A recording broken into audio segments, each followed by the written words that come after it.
Earlier on today, he finished in 5th in the sprint race today, and really that is a tremendous sort of combination of results, particularly bearing in mind the new qualifying system where the guys can use power boost for just the one session. You are now going to get some pretty mixed up grids. Philippe Albuquerque, an excellent second place for the Portuguese team, and they are also proving to be a major factor in terms of the championship this season.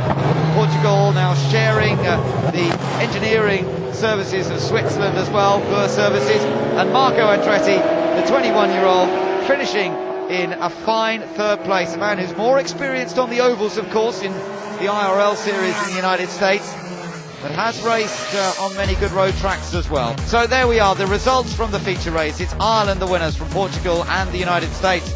Australia, very useful points in 4th for John Martin ahead of South Africa and New Zealand after a race-long battle there. Brazil, their first points of the season for the 17-year-old Felipe Guimarães, and 8th place for the Netherlands, fighting back after a drive-through penalty, finishing ahead of China and host nation Malaysia. Italy just outside the points despite fighting hard, then Lebanon, Indonesia, France in trouble early on, so were Great Britain down there in 16th. Monaco had problems, India and Switzerland went out right at the start.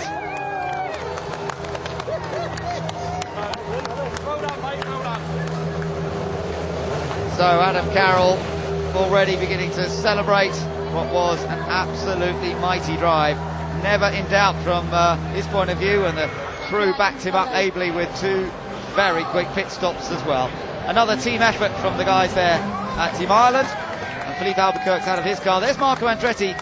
And what about that rebuild job then that the American crew did on that car? Remember the pictures of it flying through the air earlier?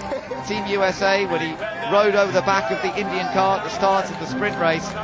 But Team USA got to work, and they've now delivered a fantastic result. Adam Carroll's going to see everybody at the Irish team there.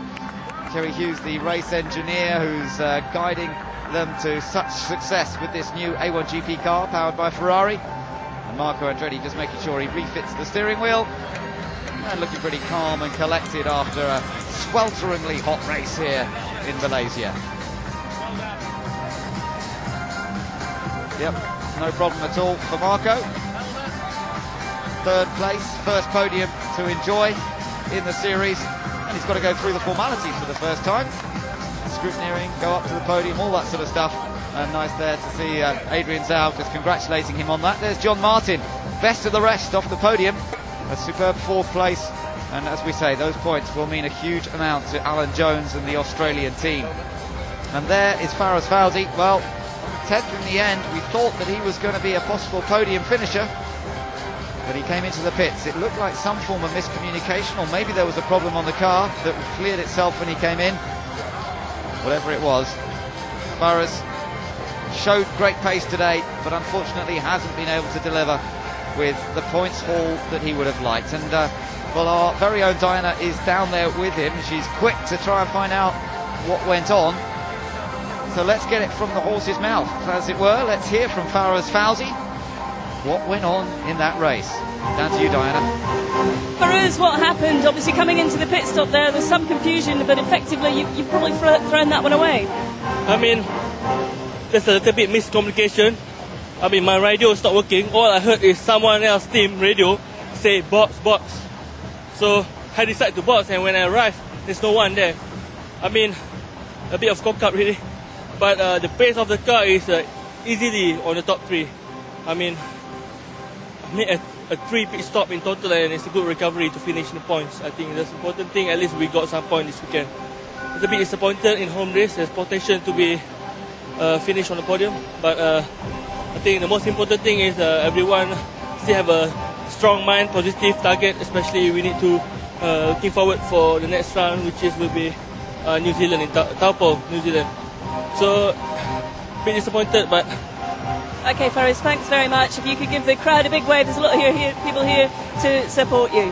Faraz Fawzi, so it was a miscommunication. We guessed correctly, and he heard another team telling their drivers to come into the pits, and there was another car actually coming in at that time, so whatever it was, he obviously heard their communications come in, and it wasn't his own team. So what a bitterly disappointing day, and that's really gonna grate when he wakes up tomorrow morning. He's gonna think, oh, what happened there? What went wrong? How did that happen? and such a shame. Look at this. This was the moment. Guys not prepared. They didn't realise he was going to be coming in. Alan Magelson, his race engineer, getting on the radio saying, I don't know why you're here. Go on. And he did go straight away. Well, as he said, he fought his way back into the points, particularly with that last, or just about last lap lunge to get past Italy. So he did get 10th place. And there's no doubt he's generated a huge amount of enthusiasm here today.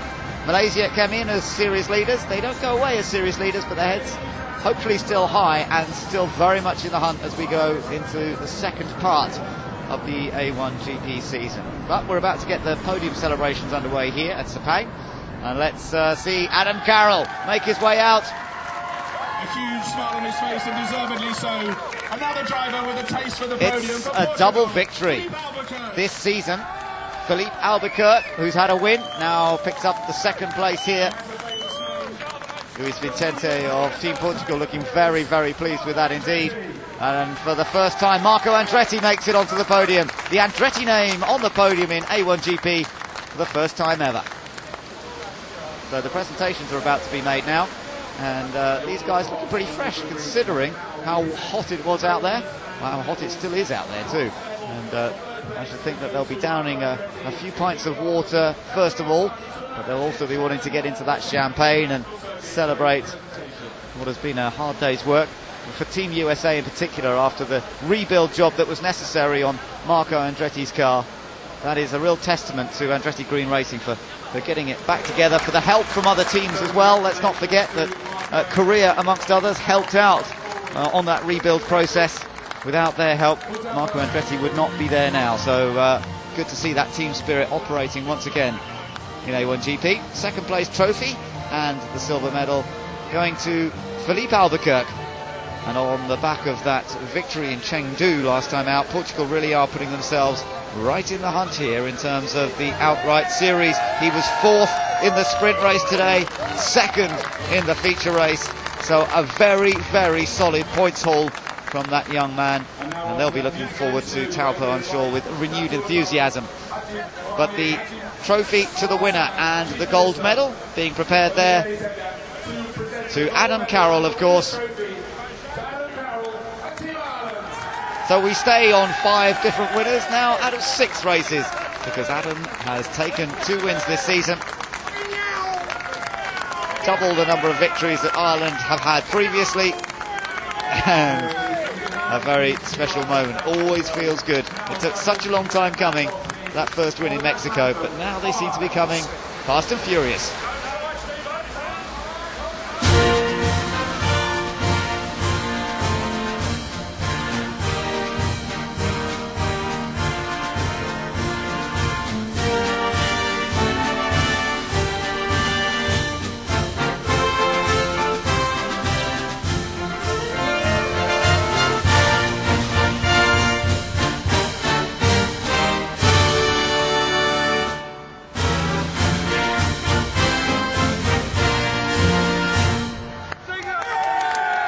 The anthem plays out, and well, those boys know how to celebrate, no doubt about that. There'll be some Irish boys having some fun tonight here in Malaysia. As Adam Carroll pops the cork on the champagne, the celebrations really can begin. I'm not sure Marco can get the cork out of his bottle as yet. He's having a bit of a problem. I'm sure he'll manage it in the end. And Philippe Albuquerque getting used to this feeling after enjoying the moment like this in Chengdu in China last time out as well. There we go, Marco's got his champagne cork popped. Oh no, it's broken on the top, so he'll have to wait to enjoy that a little bit later on. Up for the official photographs, and of course we'll be hearing from these 3 guys pretty soon. They'll be heading off to the interviews, and we'll be hearing from them. So as they stand on top of the podium, let's get some reaction from our guys down in the pits. First of all, to James Hinchcliffe. James, what did you make of that one? Obviously a pretty dominant performance from Adam Carroll, but some fighting drives further down the field as well.